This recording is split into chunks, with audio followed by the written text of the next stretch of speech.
In today's video, I'm going to teach you how to find business on Walmart account. By the end, you'll know exactly where to click to get to Walmart Business, learn what's on the About page, and see the options to create a free account, contact sales, explore tax-exempt shopping, and read real small business stories. Start by opening your browser and going to walmart.com. Give the homepage a second to load fully so all the menus appear. Once you're on the site, focus your attention on the top left corner of the page. That's where Walmart's main navigation lives. You should see a button or label that says Departments. This is your gateway to all the store categories and special programs. Click Departments. A large menu will open. Scroll down through the sections until you spot Walmart Business. It might sit under a business or services area of the menu. Take your time here. The list is long and scrolling a bit is normal. When you see Walmart Business, click it. This takes you to Walmart's dedicated area for business shoppers. On the Walmart Business page, look for a link or section labeled About Walmart Business.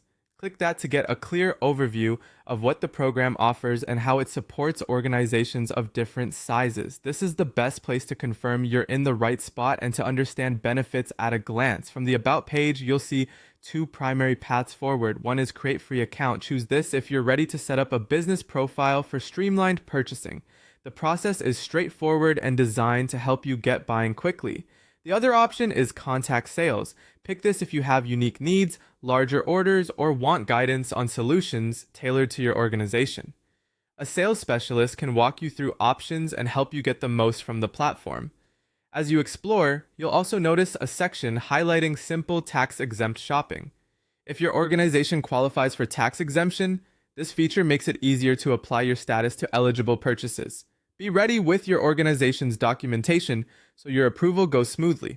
Finally, take a moment to read the small business stories. These real-world examples can spark ideas on how to save time, manage purchases, and stretch budgets using Walmart Business. That's it. You've navigated from Walmart's homepage to Walmart Business, opened the About page, and found the key actions: creating a free account, contacting sales, learning about tax-exempt shopping, and reading customer stories. If the site layout ever changes, just remember to start at Departments and look for Walmart Business in the main menu.